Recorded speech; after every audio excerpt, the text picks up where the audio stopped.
Hi, ladies. Welcome to the Women's Wisdom Village for February 25th, 2021. Spinning dreams into reality, reweaving your world at midlife. If you're watching this video, it's because you weren't able to attend the live gathering. I hope we'll see you in the village live next month. All right, so let's get started. First, I want to thank you for coming and downloading the video and checking out what we talk about in the village. I started these mini workshops to offer women a different way of looking at what we're going through, to offer a big picture or mythic view of our lives and the world that may help relieve some stress and anxiety. Now, we've been meeting for about a year, discussing how myth, story, and archetypes can help us move through difficult territory. A mythic view can help us see where we've come from, where we are, and where we might want to go.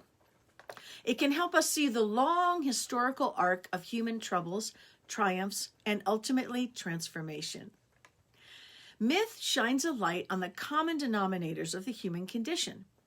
Understanding mythic stories as descriptions of human experiences can help to keep us from tumbling too far down the rabbit hole of depression, anxiety, even despair, by reminding us that we're not the only ones who've lived through difficult times.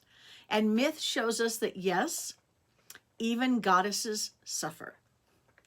I'm Dr. Andrea Modestette Slominski, and that's a crazy hyphenated name tongue twister that no one wants to try to remember or spell. So call me Dr. A or Andrea, whatever works for you.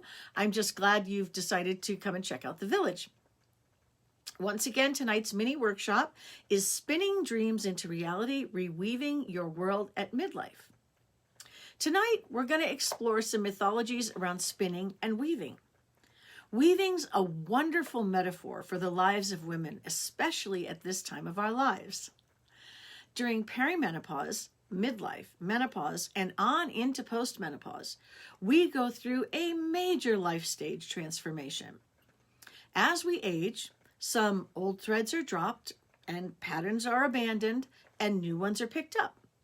We might even go as far to say that the colors of our lives change as we try to find a new rhythm during the physical and psychological shifts that are inherent in this time of life.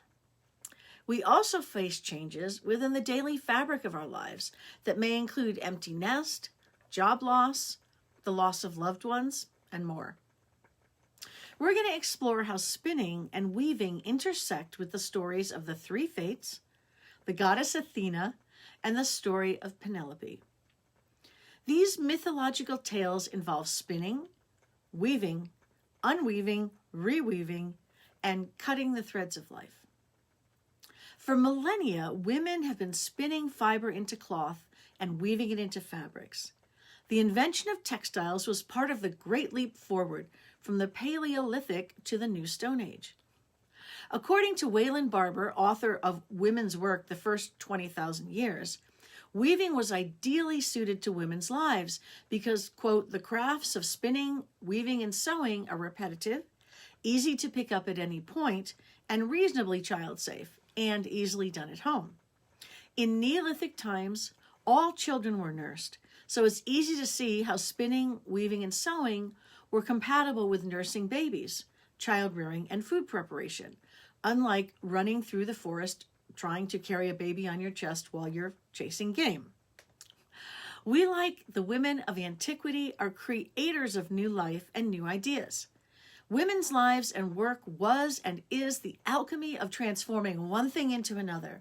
Women create life from within themselves, offspring, just as seeds turn into crops, crops into fibers, wool into fibers, fibers into thread, thread into cloth, cloth into clothing, blankets, sacks for carrying cloth, crops, seeds, and so forth. Everything about spinning and weaving and the process of it is transformative. It's tied to the seasons and the rhythms of nature. Sheep are sheared in the spring. The wool has to be washed, dried, and carded, a process of cleaning and combing the wool to get all the fibers going in the same direction, kind of like brushing your hair. Then it has to be spun into thread. Then it can be spun into multiply thread or yarn or not. And then it has to be woven into the fabric. Likewise, linen is made from the flax plant.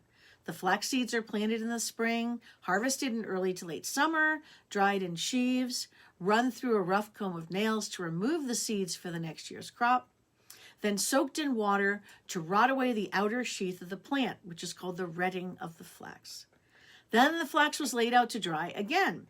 Once dry, it was run through a flax brake, which broke the woody outer hard part of the plant to release the hair-like fibers from the stalk. Then it was held over a scutching board and scraped and beaten with a blunt wooden knife to remove the remaining parts of the stalk and to soften the plant fibers. The fibers were then run through hackle combs made of sharp iron nails to detangle the delicate flax fibers and separate out any short fibers not suitable for the best cloth. The long fibers were then spun to make thread. Those threads were then woven into fabric. I'm telling you all about this process, or just a little bit about it, how fibers are prepared to spin, so you can appreciate how much time all of these tasks took. And these processes were extremely labor-intensive. Throughout history, women would spin and weave all year with the raw fibers they had produced throughout the spring, summer, and fall.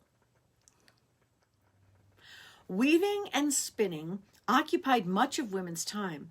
Often they were multitasking while spinning, while nursing their children, while cooking, doing whatever it was they were doing. Spinning and weaving were also tasks that women did together to take advantage of each other's company over thousands of years.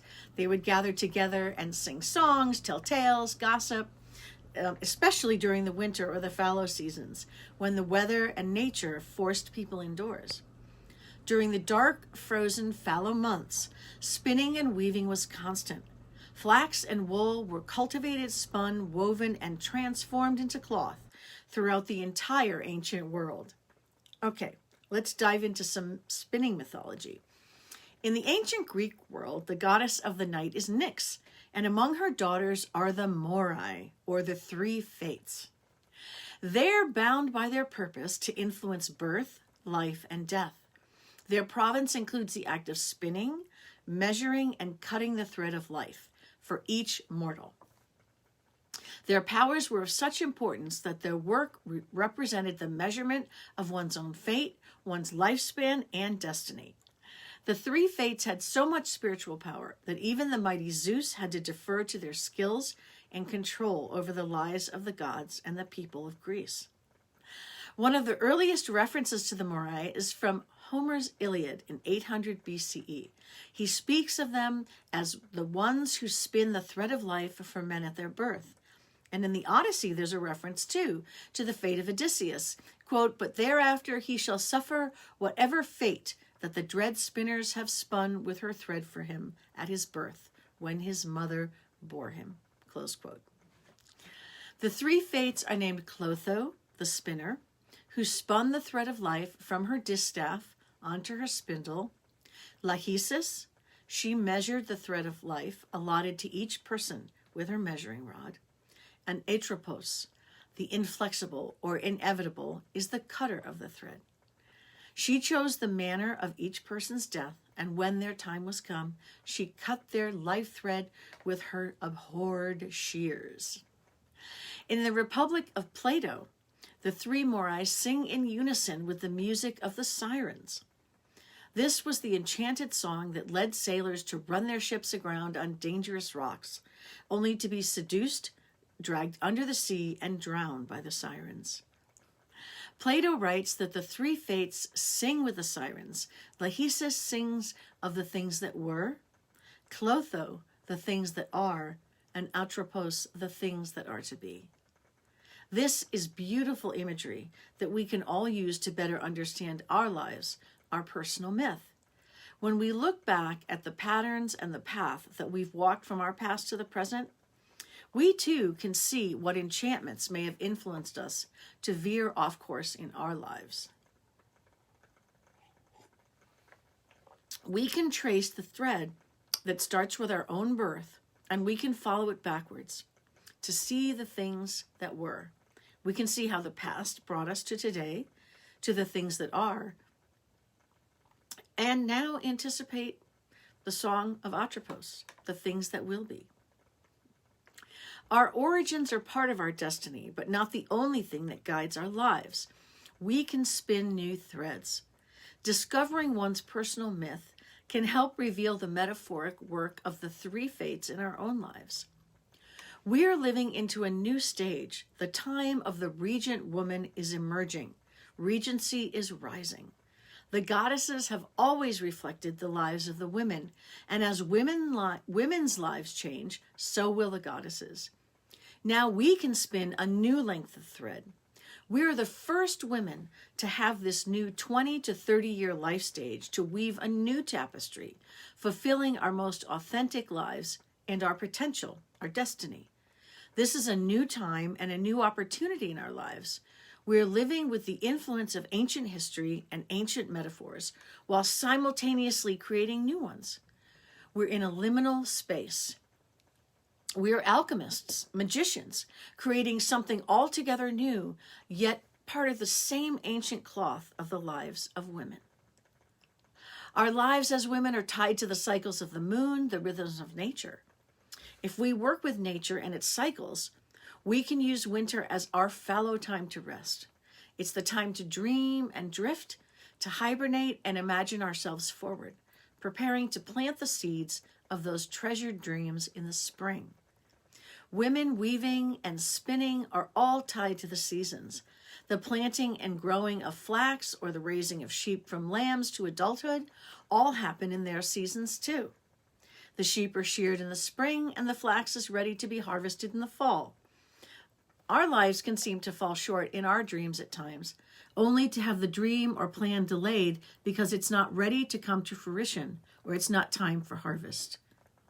The seeds of dreams need time to prepare. In fact, there are many seeds that won't sprout and flowers that won't bloom if they don't go through a freeze and a period of dormancy. Sometimes we can feel like we've been thrown underwater to have our hard bits softened and loosened, just like the redding flax, only to be dried out again and beaten and tempered by life to release our fine inner threads.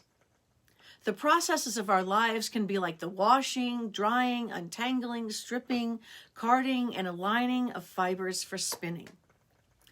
We're being prepared for our next transformation. The reweaving of your life at midlife begins with the spinning of your new dreams. What is that one part of you which, after the threshing floor of life, the pounding of the pandemic, and a year of losses, might emerge as a fine new fiber, beaten, strong, tempered, and ready to be spun into something altogether new?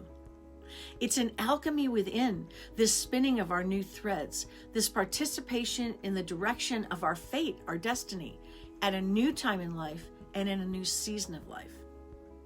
At midlife, one season of life is passing and another is beginning. There's a new thread to be spun, a new cloth to be woven, and new garments to be fashioned and worn. This time of life is a mighty divestiture, a stripping off of old garments, including those we began shedding during perimenopause, those that no longer fit at midlife, and those that we leave behind at menopause. And it's also an investiture, a putting on of something altogether new. These new threads will make up the warp and the weft of our newly threaded loom, with which we'll weave the rest of our lives, the next section of our tapestry. On a loom, the warp threads are the threads that run the entire length of the cloth, and the weft are the threads that weave between them, side to side, over, under, that make the pattern or design of the cloth. What dreams have you been spinning over the past year, over the winter, nature's fallow season of rest? Can you relate to being on the threshing floor of life with the pounding of the pandemic and a year of losses? Can you imagine emerging as a fine new fiber, beaten and strong, ready and tempered, ready to be spun into something altogether new? What part of making fibers ready to spin can you relate to the most? What are you dreaming about doing in this new stage of your life? This is Dr. A saying thank you for dropping into the village.